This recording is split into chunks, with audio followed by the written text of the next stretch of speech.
తెలంగాణ సంస్కృతికి ప్రతీకగా నిలిచే అత్యంత వైభవమైన పండుగలలో బోనాలు ఒకటి.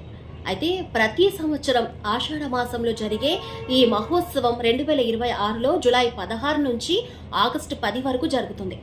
అయితే ఈ వేడుకలు సాంప్రదాయంగా గోల్కొండ జగదాంబ మహంకాళి ఆలయంలో ప్రారంభమై ఆ తర్వాత సికింద్రాబాద్ ఉజ్జయిని మహంకాళి ఆలయం, బల్కంపేట్ ఎల్లమ్మ తల్లి ఆలయం, లాల్ దర్వాజా మహంకాళి ఆలయం, చిలకలగూడ కట్టమైసమ్మ ఆలయం, హరిబౌలి అక్కన్న మాదన్న ఆలయం, షాఅలీబండ ముత్యాలమ్మ ఆలయం వంటి ప్రముఖ దేవాలయాల్లో ఘనంగా నిర్వహిస్తారన్నమాట.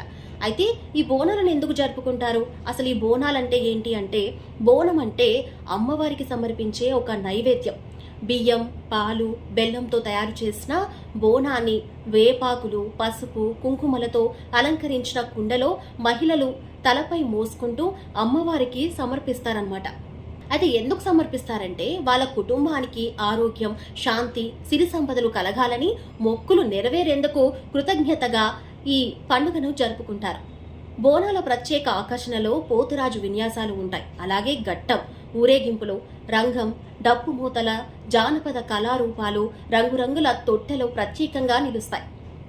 సాంప్రదాయ చీరల్లో మహిళలు, అలాగే పట్టులంగా ఓణెల్లో యువతులు పాల్గొనడంతో తెలంగాణ సంస్కృతి కలకలలాడుతుంది.